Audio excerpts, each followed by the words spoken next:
Behold my mystery box of treasure. Want to see what's inside? Me too. But before we get digging into this box, let me tell you how I procured it. Last year, the Fashion History Museum here in Ontario, Canada, held its first ever upcycling challenge. The goal is to get people to think creatively about how we make clothes and to promote sustainability, and getting people to think about how we can use thrifted, secondhand, or just generally upcycled materials to make clothing. This year, the museum is challenging participants by providing them a box full of all sorts of scrap and leftover goodies from high-end clothing manufacturers. The materials are going to be wool, linens, silks, and blends of those materials, as well as other little bits and bobs donated to the museum and provided to each participant to make some kind of garment with. The museum had mentioned that some of the pieces come from top manufacturers in Europe, like Holland and Sherry and Scabal, and I'm super excited to dig in and see what I got. I don't actually know what's in the box yet, so let's dig in and find out.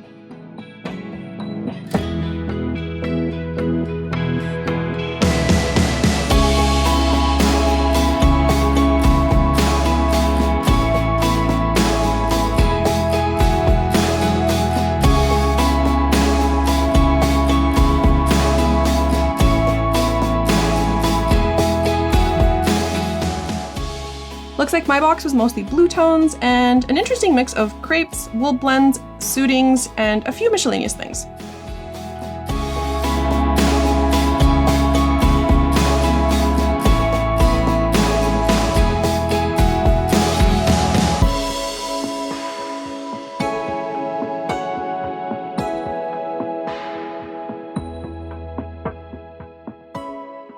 One of the first pieces that caught my eye is this wool silk linen blend suiting from Scabal.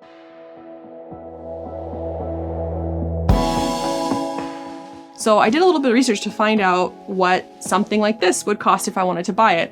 And first of all, it's very hard to source in Canada. There's not a lot of places where you can just wander in and buy this fabric, probably because this fabric is like $300 a meter, Canadian pesos. Pretty sure this is the most expensive fabric I've ever held, let alone made anything with. So that's exciting. Anyways, now before I started coming up with ideas and figuring out what kind of garment to make with all of these little pieces of fabric, I decided to narrow down my scope a little bit because it was just very overwhelming to have to try and figure out how all these pieces would go together and try and keep everything in mind when designing the garment. So I decided to pick one fabric that really spoke to me and one that really stood out that I wanted to make a garment from, and then find some other complementary fabrics from the scraps that I could have enough material overall if I pieced it together to make some sort of garment. Now, as much as I was drawn to the pretty purple Scabal fabric, I actually decided to go with this really interesting textured black material. I really loved the interesting texture of the fabric, and you can see that there's almost kind of a ribbon that's woven through it as well. The remnant piece that I got of this material is actually quite small, so I thought it would also add to the challenge of coming up with something to make from such a small piece of fabric. Along with the black fabric, I decided to pick out a blue striped suiting and a black and blue gingham suiting as well. I only had very little bits of this material, so I wasn't really sure if I could actually use it. And then also decided to grab 2 pieces of a light blue crepe that I found in the stash that matched as well. Now for the design of the garment, I decided to focus on some sort of bottoms, maybe a skirt or shorts for the upcoming kind of warmer seasons. And I wanted something that would go well with my style or something that I would actually wear, because if I didn't win and the museum didn't choose my piece to add to their collection, then I would get that garment back. So I'd want to actually wear it. The overall aesthetic for the garment, I was kind of aiming something a little Victorian, maybe steampunk, and then maybe also influenced a little bit from K-pop, especially for skirts, because I tend to really like the styles of the little skirts that a lot of the idols wear. And with all of those things in mind, I decided to start by wandering through Pinterest on a creative aesthetic adventure. Eventually, my wanderings kind of led me to designer Ulyana Sergenko. In her Spring-Summer 2013 collection particularly, there were 2 shorts that really caught my eye. There were these really interesting kind of almost Victorian designs, and they had a little bit of a bloomer underneath, which I thought was really cool. And I loved the play of the heavy structured material for kind of the over shorts and the softer, lighter material underneath for the bloomers. I thought this kind of idea with a more structured short shorts on top with bloomers underneath would really let me showcase the 2 different kinds of materials and the contrasts between the 2 of them, of how they are structured in the flow and kind of drape of the materials. But then also I could make those small overshorts to be as small as I need, so I could actually fit them into that one small remnant that I have. With my main design aesthetic sorted, I decided to start my pattern making process by using a simple pair of wide leg shorts from Border Style as my main block. Since most of Burda Styles patterns are usually 2 sizes too small for me, the first thing I do is grade up the pattern to my size. And then I made up the exact pattern as is in a basic muslin fabric.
I'm not gonna lie, I was not prepared with how ugly these shorts would be in real life.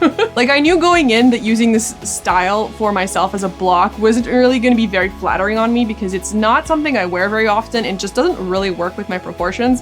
But wow, I did not expect them to look the way they did. Luckily, the original pattern doesn't actually matter all that much because I'm just using it as a guide so I can draw on something and start off creating the style lines that I do want for my own design. Using a Sharpie, I mark off where I want my new style lines to go and mark off where I want to adjust the new yoke and marked off some spots that I needed to adjust the fit. After transferring all of the style lines and markings to my pattern, I then made up a new mock-up with the initial pass of my first pattern draft.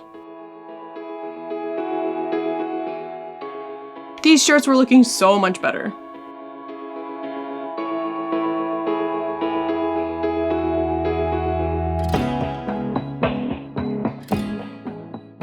From here, I just repeated the process a couple of times until I was really happy with the result.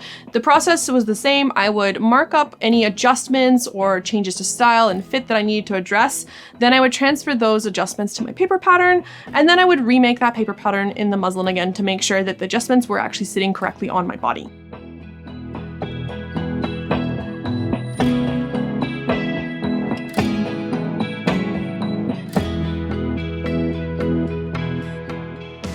This is what my final pattern looked like. You can see all of the cuts and the modifications that I made to it over the different iterations. The pattern looks so different from the original block that I started from.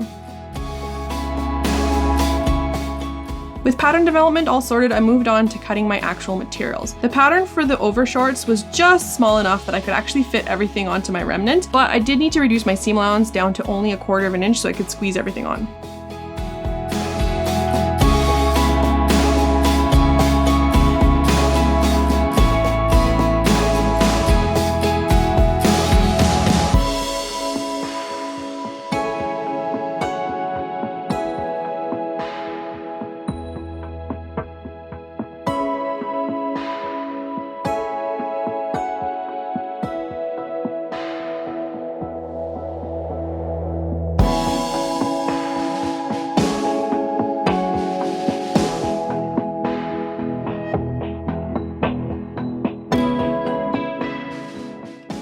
Since the fabrics that I was working with were all wovens, I decided to overlock all the edges to keep everything nice and tidy. The constructions of the shorts was actually pretty straightforward. I sewed up the inseams and outseams for each individual leg part for both the outer shorts and the inner bloomers. Then I matched up the legs and sewed up all the crotch seams.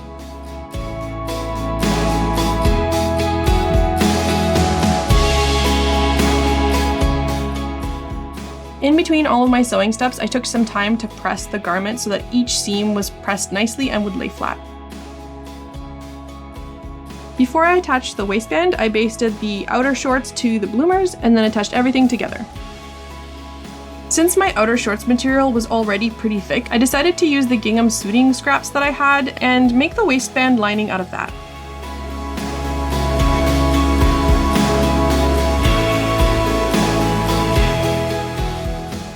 To To finish the hemlines for the overshorts, I simply pressed the slim seam allowances up and stitched them in place.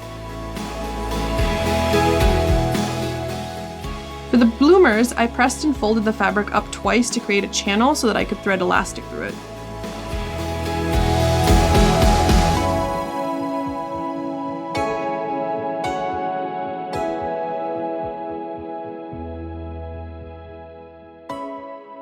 Now for the closure of the shorts, I really had my heart set on something a little bit more interesting than just a plain zipper. I know a zipper is kind of the more practical solution because it's easy to do up, especially at the back, but I really wanted to add a lacing detail because I think the back looks really interesting, and I thought it gave a lot more character to do just kind of like a corset style lace up at the back of the shorts. So that's exactly what I did. I fished out some 00 grommets from my corset making stash and went to town on installing them. By the way, pro tip, if you're ever working with findings that need to be installed by hammering them into place, I highly recommend getting yourself a very sturdy hardwood log to hammer on. This is actually a trick my shoemaking teacher taught me, and honestly, it's been a game changer for installing grommets and rivets. This is what the final lacing looked like. I managed to find an extra long boot shoelace to upcycle as the cording, so literally the only new materials used in this pair of shorts were the grommets. And here's the final results. Overall, I'm really happy with how the garment turned out, and it was really fun to work with such high-end materials.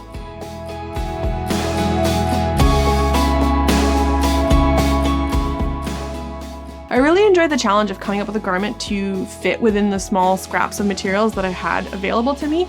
And since I have so many scraps left, I think I'm gonna challenge myself to try and make as many garments as I can from all the leftovers that I have in this box. What do you guys think? Should I use the Scabal fabric next to make something interesting? It is also dry clean only, so I'm not entirely sure. I might try and ruin it by putting it in the washing machine first, because let's be real, I'm not gonna dry clean my clothes. I'll definitely be sharing any of the garments I make from this mystery box on this channel, so stay tuned for that, and I'll see you guys on the next adventure.